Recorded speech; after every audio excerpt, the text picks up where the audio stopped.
नमस्ते जी, कैसे हो बेटा? मैम अच्छे अच्छे हो? तो एक्टिविटीज में मजा आ रहा है? Yes ma'am.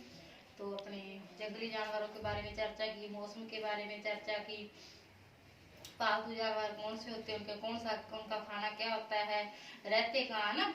तो कलर से की अपने ड्राइंग की थी ना। Yes ma'am. हाँ, तो आज अपने जो एक्टिविटी करने जा रहे हैं ना, वो अपने घर बनाएंगे। आप जैसे आप छोटे बच्चे बनाते हैं ना घर ना, माचिस की डिब्बे लिए, प्लास्टिक के मग लिए, तो बोतलों के ढक्कन लिए है ना। तो घर बनाना छोटे बच्चों को अच्छा लगता है, आपको भी लगेगा। तो आज अपने भी घर बनाए।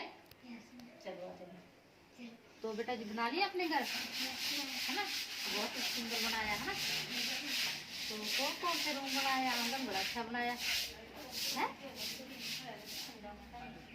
अच्छा, ये तो आपका बेडरूम है ना, ये तो बड़ी सुंदर लगा है। और ये हो गया आपका गेस्ट रूम।